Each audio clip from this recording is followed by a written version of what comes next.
मुंबई के प्रसिद्ध लाल बाग के राजा की सालों पुरानी नीलामी परंपरा ने इस बार भी भक्तों को आकर्षित किया। लाल बाग के राजा की विदाई के बाद उनके चरणों में चढ़ाए गए चढ़ावों की नीलामी पूरी हो गई है, जिसमें सोने के जेवर, चांदी और नगद दान शामिल है। इस बार की नीलामी में कई वस्तुओं की नीलामी हुई है, जिसमें बप्पा का मुकुट, आभूषण, वाहन, कलश आदि शामिल हैं। देखिए किस तरह से नीलामी में भक्तों ने लाल बाग के राजा के प्रसाद के रूप में सोने, चांदी के आभूषण और अन्य कीमती वस्तुएं खरीदी हैं।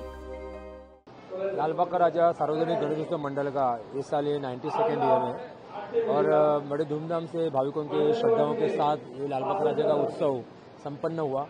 7 तारीख को लाल बाग का राजा का बप्पा का विसर्जन हुआ। उसके बाद हर साल की परंपरा की ओर से मंडल की 92 इयर्स की ये परंपरा है कि जो लाल बाग के राजा के चरणों में भाविक जो दान अर्पण करते हैं, सोने चांदी की वस्तु अर्पण करते हैं, तो उनका एक सभी भाविकों के लिए वो प्रसाद के स्वरूप में उनको मिलना चाहिए, इसलिए वो लीलाव ऑक्शन होता है। और ये जो ऑक्शन है ये हमारे मंडल की 92 इयर्स की ये परंपरा है और उसी परंपरा के अनुसार आज ये ऑक्शन हो रहा है। ये ऑक्शन सभी भाविकों के लिए ओपन रहता है। कोई भी भाविक कहाँ से भी यहाँ पे आ सकते हैं और अपनी इच्छा प्रकट करके वो जो लाल बाग के राजा के चरणों में भाविकों ने जो दान अर्पण किया है, जो सोने चांदी की वस्तु अर्पण की है, उसको खरीद सकता है।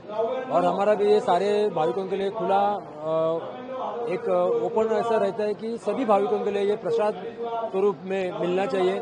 सभी की यहाँ पे लाल बाग के राजा के चरण के प्रति एक भावना रहती है, श्रद्धा रहती है, तो उनका श्रद्धा का आदर करते हुए ये सारा प्रसाद सभी को मिलना चाहिए।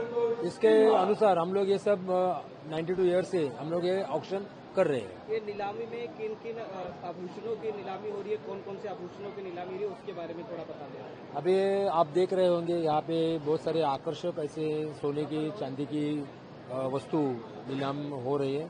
इसमें खास तौर पे लाल बाग का राजा के प्रतिकृति भी है, चांदी की है, सोने की है, श्रीफल है, मूषक है, बप्पा का जो वाहन रहता है वो मूषक की प्रतिकृति है, मंगल कलश जैसे आभूषण है, ब्रेसलेट है, सोने के चैन है, उसमें आकर्षक ऐसे पेंडेंट है और कर्णफूल है, समई जो हम लोग बोलते हैं, बप्पा के सामने हम लोग जब समई लगाते हैं वो समय की प्रतिकृति है। बहुत सारे सोने के, चांदी के आकर्षक ऐसे कलश, मुकुट, उसके बाद छत्र जो है भगवान के ऊपर हम लोग लगाते हैं, ऐसे अलंकार है, ऐसे आभूषण है सोने चांदी के आकर्षक, जो भाविकों ने अपनी मन की इच्छा पूरी होने के बाद एक लाल बाग के राजा के चरण प्रति श्रद्धा का भाव रखे वो अर्पण किए हुए है।